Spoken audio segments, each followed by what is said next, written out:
والصلاة والسلام على أشرف الأنبياء والمرسلين محمد وعلى آله وصحبه ومن تبعهم بإحسان إلى يوم الدين. أما بعد فأعوذ بالله من الشيطان الرجيم. بسم الله الرحمن الرحيم. سبحانك لا علم لنا إلا ما علمتنا إنك أنت العليم الحكيم.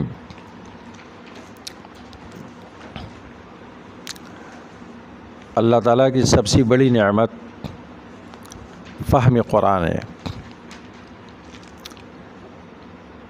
کسی بندے کو اللہ تعالیٰ قرآن کریم کا فہم نصیب فرماتے ہیں، فہم دیتے ہیں، تو یہ اس پر اللہ تعالیٰ کی عظیم نعمت ہے. اور سب سے بڑی سزا اللہ کی طرف سے، سب سے عظیم عقوبت کسی انسان کو فہم قرآن سے محروم کرنا ہے. قرآن کریم میں سورۃ بقرہ میں، سورۃ البقرہ آیت نمبر 269 میں اللہ تعالیٰ فرماتے ہیں یؤتی الحکمۃ من یشاء. اللہ تعالیٰ حکمت دیتے ہیں جس کو چاہتے ہیں. حکمت سے مراد یہاں پر فہم قرآن، علم قرآن ہے. وَمَن يُؤْتَ الْحِكْمَةَ فَقَدْ أُوتِيَ خَيْرًا كَثِيرًا. فہم قرآن کی یہ فضیلت بیان کی گئی کہ جس کو اللہ تعالیٰ علم قرآن اور فہم قرآن دیتے ہیں، فَقَدْ أُوتِيَ خَيْرًا كَثِيرًا، پس یقیناً اس کو بہت زیادہ خیر دیا گیا ہے. خیراً کثیرا. اس آیت کی تفسیر میں مفسر قرطبی رحمہ اللہ فرماتے ہیں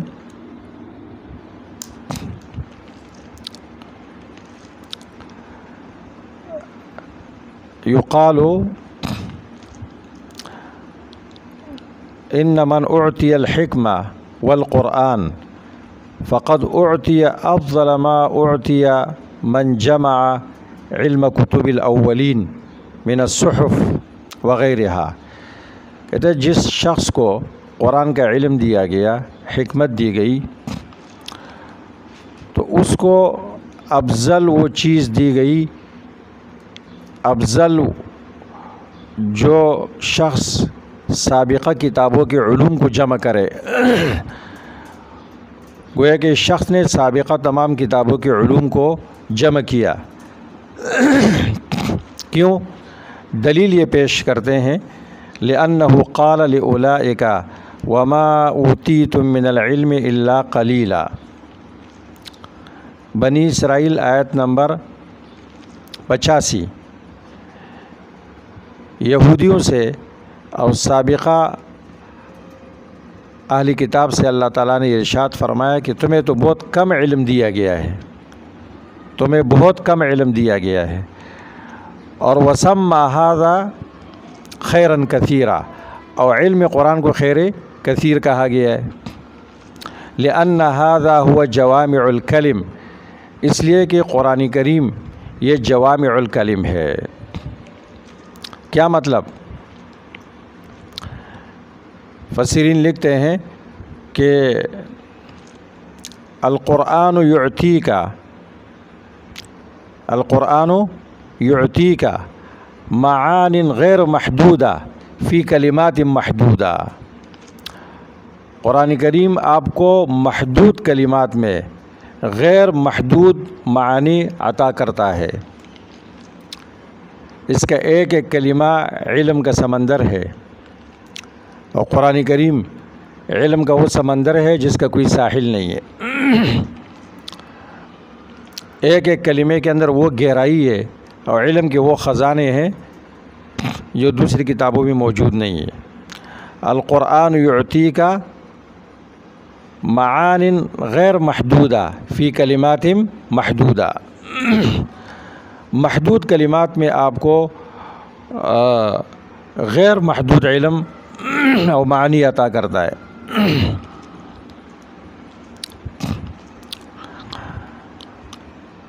قرآن کریم خیر کثیر ہے، علم قرآن خیر کثیر ہے۔ کیوں؟ اس کے مقابلے میں پوری دنیا کو اللہ تعالیٰ نے قلیل کہا ہے۔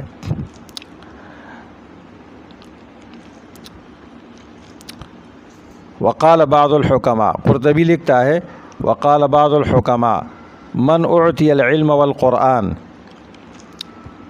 ينبغي ان يعرف نفسه، جس شخص کو اللہ تعالیٰ قرآن کا علم دیتا ہے اس کو چاہیے کہ وہ اپنی ذات کو پہچان لے، اپنی قدر پہچان لے۔ ولا يتواضع لأہل الدنیا لأجل دنیاہم، اہل دنیا کے سامنے نہ جھکے ان کی دنیا اور مالداری کی وجہ سے۔ فإنما أعطي أفضل ما أعطي أصحاب الدنیا، کیونکہ اس کو اصحاب دنیا سے افضل دیا گیا ہے۔ لأن اللہ تعالی سمى الدنیا متاعا قلیلا، اللہ تعالیٰ نے پوری دنیا کو متاع قلیل کہا ہے۔ فقال قل متاع الدنیا قلیل وسمى العلم والقرآن خیرا کثیرا، قرآن و علم کو خیر کثیر کہا ہے۔ تو جس کے پاس کثیر ہے وہ قلیل والوں کے سامنے نہیں جھکتا ہے۔ مفسر قرطبی نے علماء کو اس بات کی دعوت دی ہے کہ جن کے پاس علم قرآن ہے ان کے پاس بہت زیادہ ہے، بہت زیادہ خیر ہے، اور دنیا والوں کے پاس دنیا قلیل ہے، پوری دنیا قلیل ہے۔ لہذا علماء کے لیے مناسب نہیں ہے کہ وہ اہل دنیا کے سامنے ان کی دنیا کی وجہ سے جھک جائے۔ مفتی شفیع صاحب رحمہ اللہ نے ایک عجیب بات لکھی ہے، وہ فرماتے ہیں کہ علماء کے پاس علم بھی ہے اور بقدر ضرورت دنیا بھی موجود ہے، دال روٹی ان کو مل جاتی ہے، جبکہ دنیا والوں کے پاس مال ہے اور بقدر ضرورت علم نہیں ہے۔ وہ علماء کے محتاج ہے علم میں، اس کے باوجود وہ استغنا برتتے ہیں اور علماء ان کے سامنے عاجزی کرتے ہیں اور جھکتے ہیں ان کی دنیا کی وجہ سے۔ تو یہ نہیں ہونا چاہیے۔ عالم کے پاس علم ہے، خیر کثیر ہے، اور بقدر ضرورت دنیا بھی موجود ہے، اور مالداروں کے پاس مال ہے، بقدر ضرورت علم نہیں ہے، وہ محتاج ہے، علماء محتاج نہیں ہے۔ اور پھر مزید یہ فرمایا کہ ایک دنیا دار کسی عالم کے ساتھ سلام کرتا ہے، اس کی عزت کرتا ہے، تو اس کی محبت علم کے ساتھ ہے، اس کی محبت علم کے ساتھ ہو گئی۔ اور جو عالم کسی دنیا دار کے سامنے جھکتا ہے اس کی دنیا کی وجہ سے، اس کی مال کی وجہ سے اس کے ساتھ تعلقات بناتا ہے، تو اس کی محبت ہو گئی مال کے ساتھ، اور مالدار کی محبت ہو گئی علم کے ساتھ، تو وہ بہتر ہو گیا اس سے۔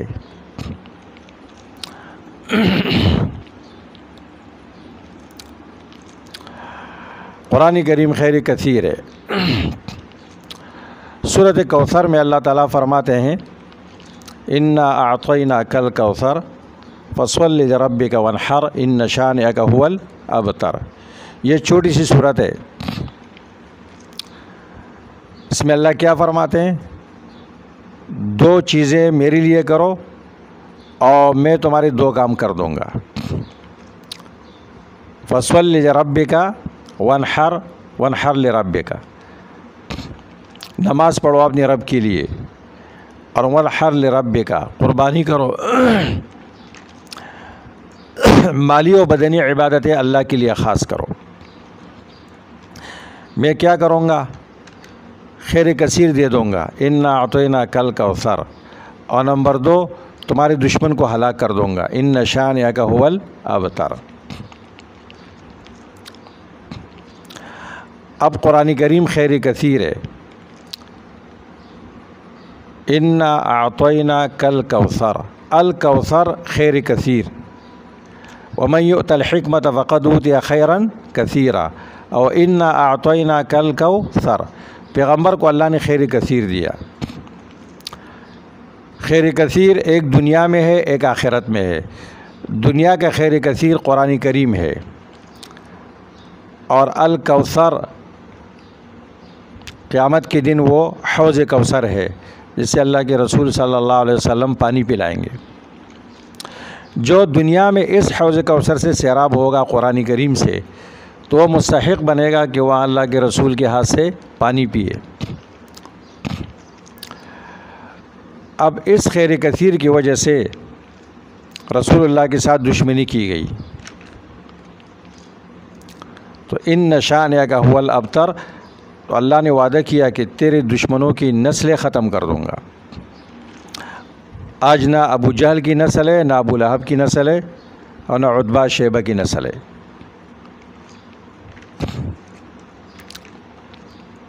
وہ ختم ہو گئے۔ ان شانئک هو الابتر، خیر کثیر کی وجہ سے جو دشمنی کرتا ہے اس کی نسلیں ختم ہو جاتی ہے۔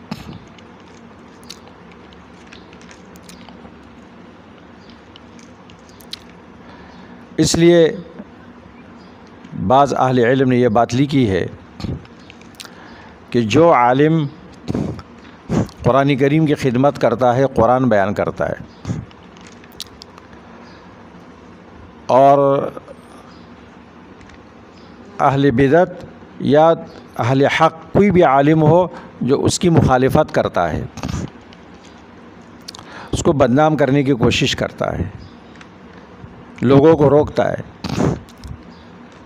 تو اس عالم کی علمی نسل ختم ہو جائے گی، علمی نسل ختم ہو جائے گی اگر اہل حق ہے۔ اس لیے کہ خیر کثیر قرآن کریم ہے۔ رسول اللہ صلی اللہ علیہ وسلم کے ساتھ مشرکین کی دشمنی اس وقت تک پیدا نہیں ہوئی تھی جب تک اللہ تعالیٰ نے آپ کو خیر کثیر نہیں دیا تھا۔ 40 سال تک وہ آپ کو صادق اور امین کہتے رہے، آپ کی عزت کرتے تھے، لیکن جب خیر کثیر آیا اور اس کے ساتھ ان نے دشمنی کی، آپ کے ساتھ دشمنی کی، تو اللہ نے ان کی نسلیں ختم کر دی۔ اس لیے اب جو عالم خیر کثیر بیان کرتا ہے، قرآن پڑھاتا ہے، لوگوں کو قرآن کے مطالب و مفاہیم سمجھاتا ہے، صحیح عقیدہ، صحیح عمل اور اخلاق سکھاتا ہے، اور جو خواہ مخواہ ان کی مخالفت کرتا ہے، عالم کرتا ہے، تو اس عالم کی کم سے کم علمی نسل ختم ہو جائے گی، اس کا فیض آگے نہیں جائے گا۔ انتہائی خطرناک بات ہے۔ لہٰذا اہل علم کو چاہیے کہ خود قرآن کی خدمت نہیں کر سکتے ہیں، خود قرآن نہیں پڑھاتے ہیں، تو جو علماء یہ کام کرتے ہیں کم سے کم ان کی مخالفت نہ کرے، ورنہ ان کی علمی نسل ختم ہو جائے گی، ان کا فیض ختم ہو جائے گا۔ یہ انتہائی خطرناک بات ہے۔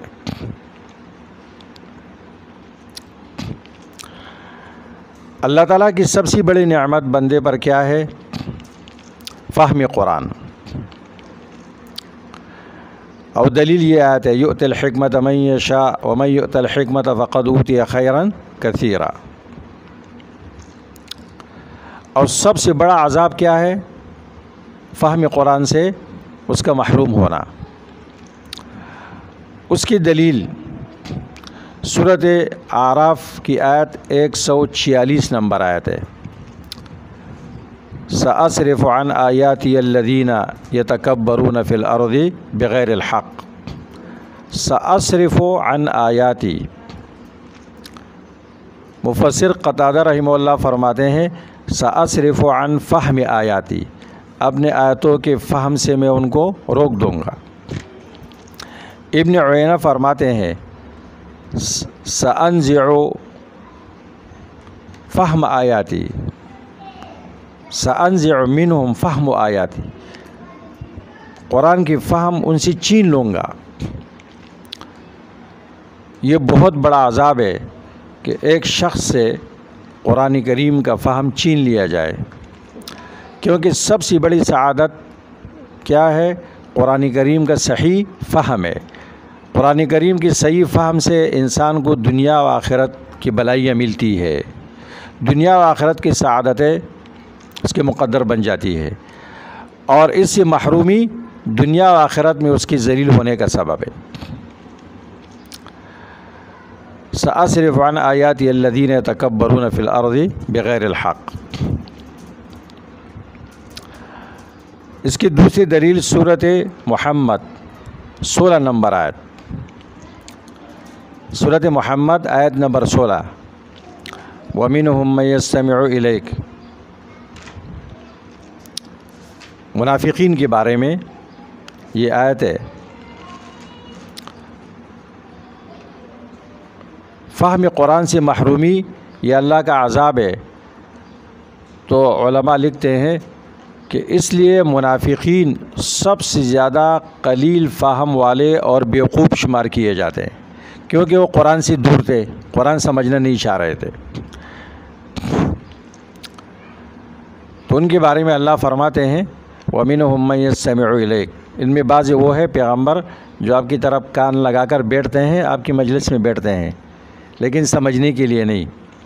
حَتَّى إِذَا خَرَجُوا مِنْ عِنْدِكَ، یہاں تک کہ آپ کے پاس سے جب نکلتے ہیں، قَالُوا لِلَّذِينَ أُوتُوا الْعِلْمَ مَاذَا قَالَ آنِفًا، تو اہل علم صحابہ کرام سے پوچھتے ہیں کہ ابھی اس نبی نے کیا کہا، حالانکہ یہ بھی مجلس میں بیٹھے ہوئے تھے، لیکن سمجھنے کے لیے نہیں، اعتراض کے لیے، نکتہ چینی کے لیے، سمجھنے کے لیے نہیں بیٹھے تھے۔ تو اللہ فرماتے ہیں اولئک الذین طبع اللہ علی قلوبہم واتبعوا اہواءہم، اللہ تعالیٰ نے ان کے دلوں پر مہر لگا دی، فہم قرآن سے ان کو محروم کر دیا۔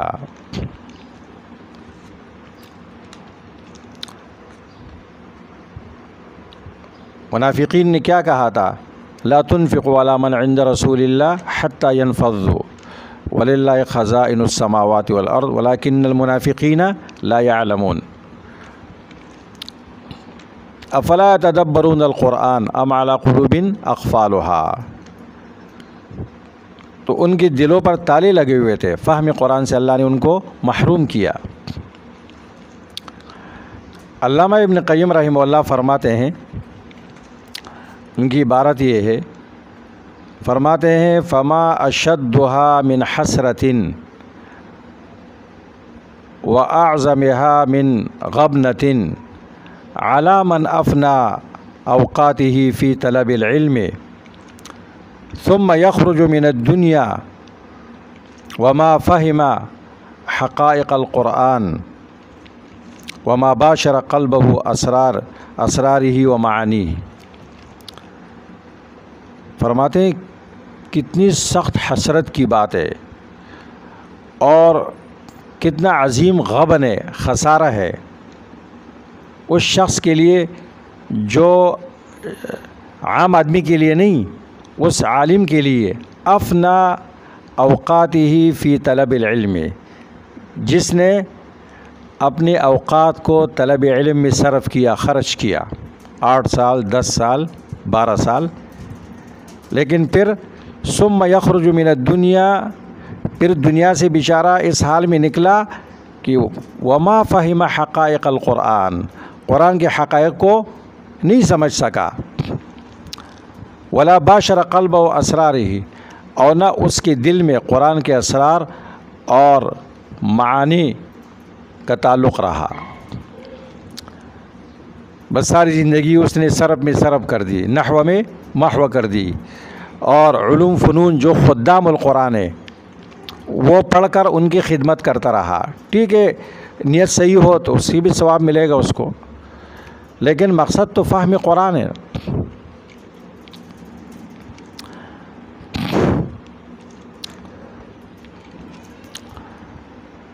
فہم قرآن کے لیے یہ تفسیر کے دورے منعقد کیے جاتے ہیں۔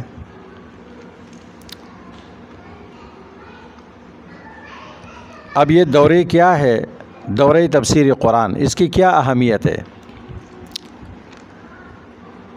اور اس بارے میں ایک المیہ بھی بیان کرتا ہوں۔ کوئی طالب علم اگر دورے تفسیر کے لیے آتا ہے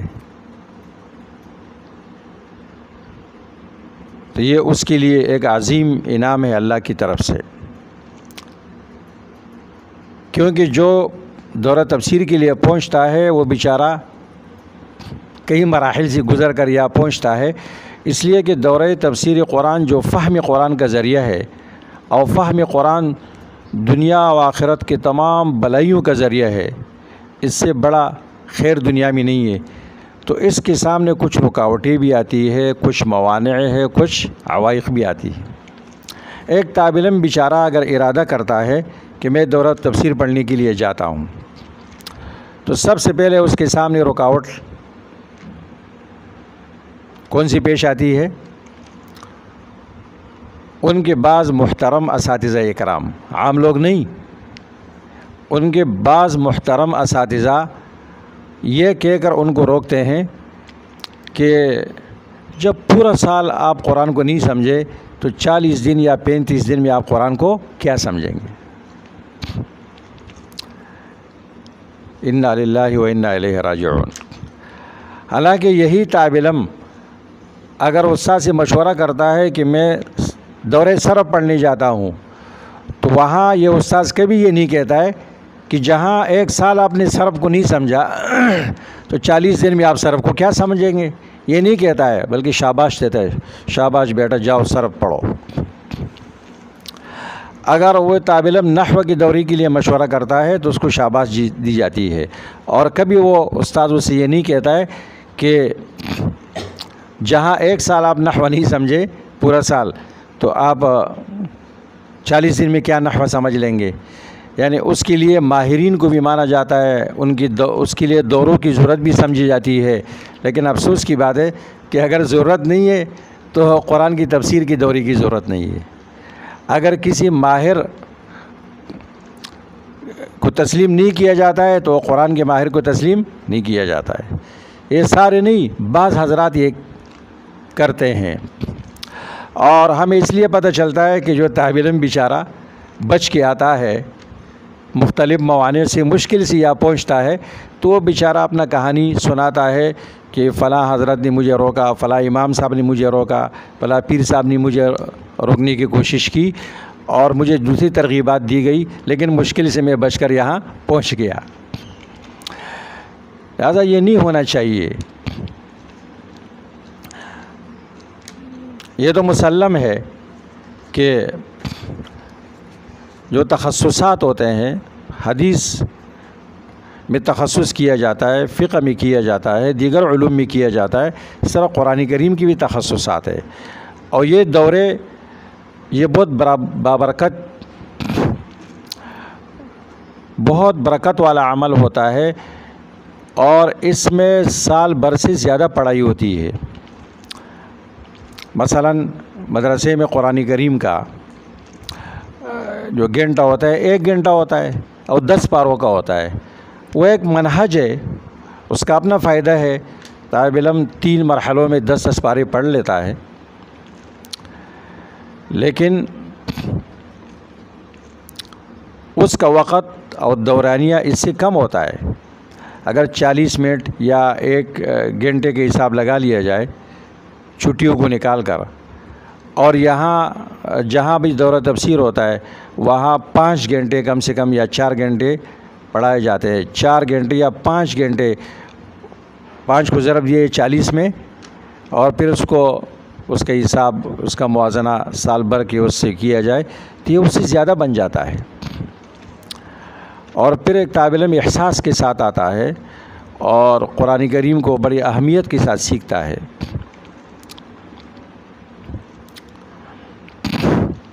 یہ بہت مبارک عمل ہے، اشتغال بالقرآن، اس کے لیے قربانی دینا، اس کے لیے الگ سے جانا، یہ بہت بڑا مبارک عمل ہے، اور اس کے برکات کا پتہ اس کو چلتا ہے جس کو اللہ تعالیٰ توفیق عطا فرماتے ہیں۔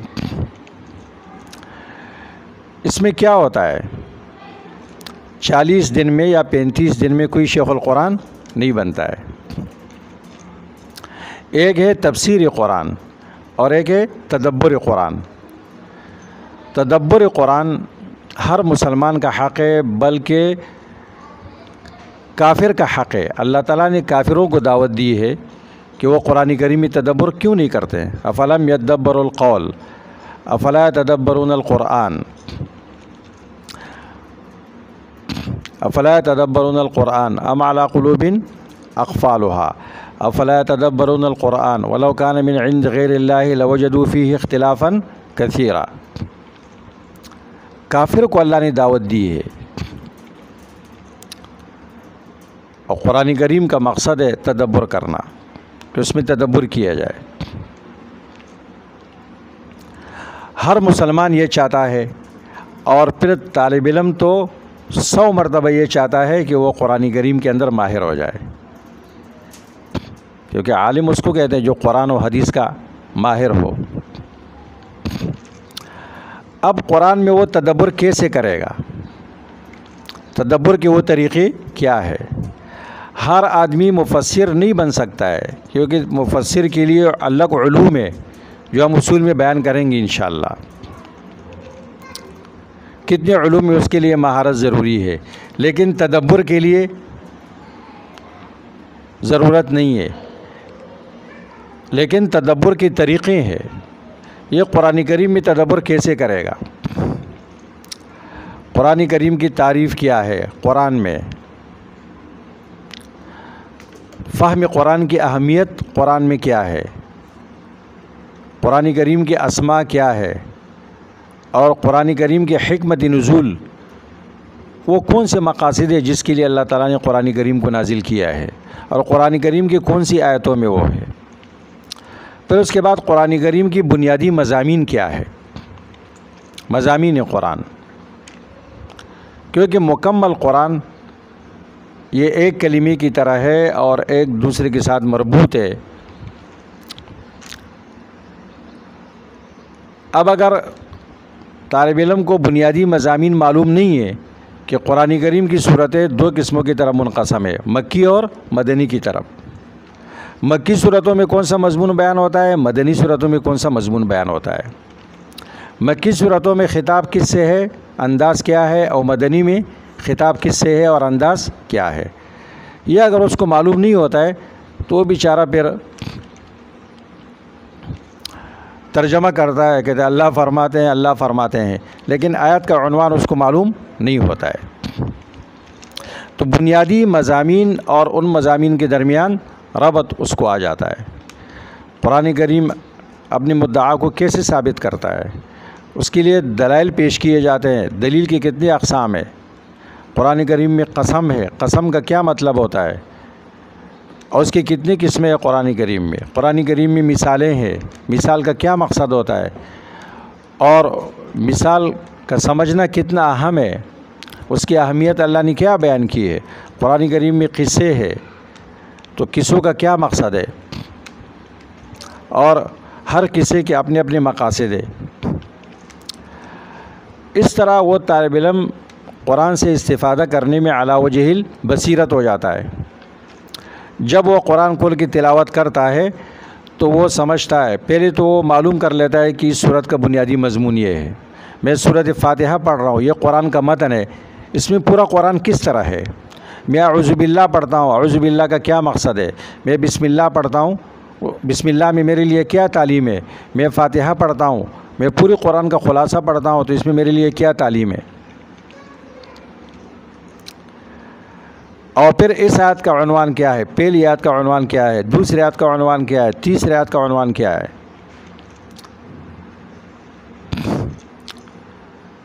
اس سورت کا حاصل کیا ہے؟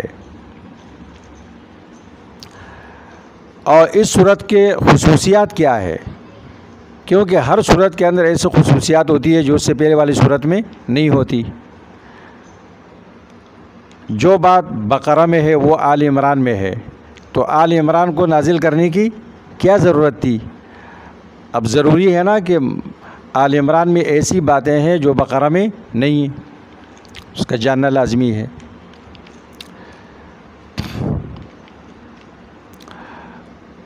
اب جب وہ تلاوت کرتا ہے، تدبر کرتا ہے، تو اس کے سامنے قرآن کی معانی کھلتے چلے جاتے ہیں، اور وہ بغیر تفسیروں سے قرآن کریم سے استفادہ کر لیتا ہے۔ پھر قرآن کریم کے تفسیریں ہیں، بہت ساری تفسیریں لکھی گئی ہے اور قیامت تک لکھی جائیں گی۔ یہ اعجاز ہے قرآن کریم کا۔ اب ظاہر بات ہے مفسرین کے طبقات ہے، مفسر کبھی ایک علم میں ماہر ہوتا ہے، دوسرے میں کمزور ہوتا ہے۔ ہر تفسیر کا ایک منہج ہوتا ہے، طریقہ کار ہوتا ہے۔ اس منہج کو سمجھنا کہ تفسیریں کتنی ہے اور ان تفسیروں کا منہج کیا ہے، اس میں امہات کیا ہے، مختصرات کیا ہے، مطولات کیا ہے، اگر اس کو تفسیر کی خوبی معلوم نہیں ہے اور اس تفسیر کی کوتاہی بھی معلوم نہیں ہے تو نہ وہ اس سے استفادہ کر سکے گا اور نہ اس کی غلطیوں سے بچ سکے گا۔ دوروں میں اس کا تعارف کرایا جاتا ہے کہ فلاں تفسیر کا یہ منہج ہے، یہ اس کے اندر خامیاں ہیں، یہ کوتاہیاں ہیں، کتابوں کی نشاندہی کی جاتی ہے تاکہ طالب علم بر وقت اس کی طرف رجوع کر سکے۔ تفسیروں میں اسرائیلیات ہوتی ہے یا آیتوں کی غلط توجیحات ہوتی ہے، اس کی نشاندہی کی جاتی ہے کہ یہ توجیہ صحیح ہے اور یہ غلط ہے، اور یہاں پر یہ توجیہ اسرائیلی ہے، یہ اسرائیلیات ہے، اس سے بچ کے رہنا ہے۔ ورنہ عام طور پر منہج میں تو ایک جلالین اور ایک بیضاوی ہے، کچھ اصولی تفسیر کی اہم کتابیں اب داخل کی گئی ہے۔ اب ظاہر بات ہے ایک عالم جب درس قرآن دیتا ہے عوام کو، خود قرآن سمجھتا ہے، اپنے گھر والوں کو پڑھاتا ہے یا مسجد میں درس دیتا ہے، ظاہر بات یہ مقصد تو بیضاوی اور جلالین سے مکمل نہیں ہوتی۔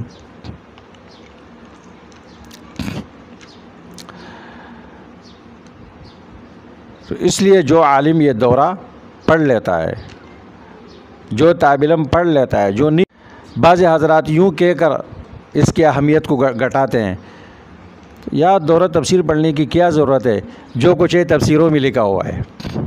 اچھا بھائی، پھر دورہ میراث پڑھنے کی کیا ضرورت ہے، اس لیے کہ میراث کی کتابوں میں سب کچھ لکھا ہوا ہے۔ پھر دورہ نحو پڑھنے کی کیا ضرورت ہے، کیونکہ نحو کی کتابوں میں سب کچھ لکھا ہوتا ہے، موسوعات ملتے ہیں، انسائکلوپیڈیا ملتے ہیں۔ اچھا بھائی، پھر صرف کی دورہ پڑھنے کی کیا ضرورت ہے، جو کچھ ہے صرف کی کتابوں میں لکھا ہوا ہے۔ دورہ حدیث پڑھنے کی کیا ضرورت ہے، حدیث کا تخصص پڑھنے کی کیا ضرورت ہے، جو کچھ ہے وہ کتابوں میں لکھا ہوا ہے۔ عجیب بات ہے۔ اچھا، پھر مدرسے میں آ کر اساتذہ سے پڑھنے کی کیا ضرورت ہے، کیونکہ سب کچھ کتابوں میں لکھا ہوا ہے، طالب علم خود کتابیں خرید کر وہ گھر میں پڑھ سکتا ہے۔ یہ وہ باتیں ہیں جو نہیں ہونی چاہیے ایک عالم دین کی زبان سے، کہ جو ایک طالب علم کو منع کرتا ہے اور یوں کہتا ہے، اور بلکہ بعضی تو یہاں تک کہتے ہیں کہ یہ قرآن کی تفسیر کا دورہ نہیں پڑھو، تم گمراہ ہو جاؤ گے، تمہارا عقیدہ خراب ہو جائے گا۔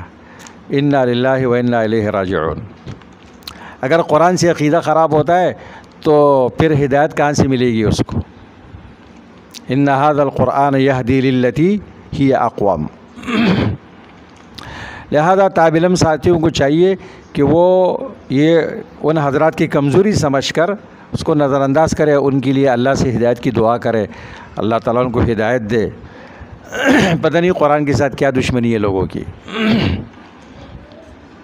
مولانا ابو الحسن علی الندوی رحمہ اللہ فرماتے ہیں کہ میں ہندوستان سے آیا اور میں نے احمد علی لاہوری صاحب سے دورہ تفسیر پڑھا، تو وہ کہتے ہیں، وہ لکھتے ہیں کہ اگر میرے ملاقات مولانا الیاس رحمہ اللہ سے نہ ہوتی اور احمد علی لاہوری رحمہ اللہ کے پاس آ کر میں دورہ نہ پڑھتا تو میں مصنف ہوتا، مدرس ہوتا، مورخ ہوتا، بہت کچھ ہوتا، لیکن میں خدا شناس نہ ہوتا۔ یہ ایک دورہ انسان کو کہاں سے کہاں پہنچا دیتا ہے۔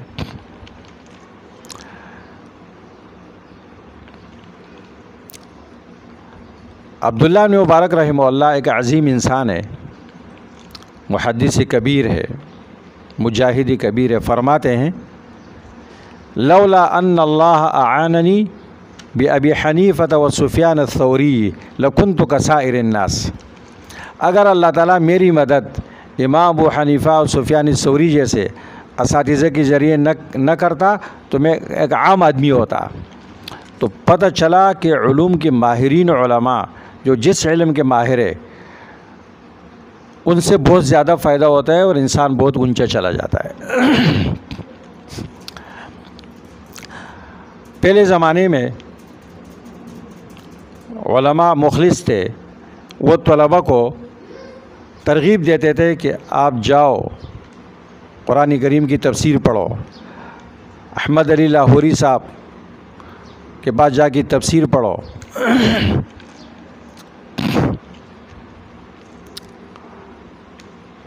اور اس طرح دیگر شیوخ کا نام لے کر نام بنام کہ فلاں کے پاس جاؤ پڑھو. شیخ القرآن غلام اللہ خان صاحب رحمۃ اللہ علیہ کے پاس جا کے تفسیر پڑھو. شیخ القرآن مولانا محمد طاہر پنجپیری رحمہ اللہ کے پاس جا کے تفسیر پڑھو.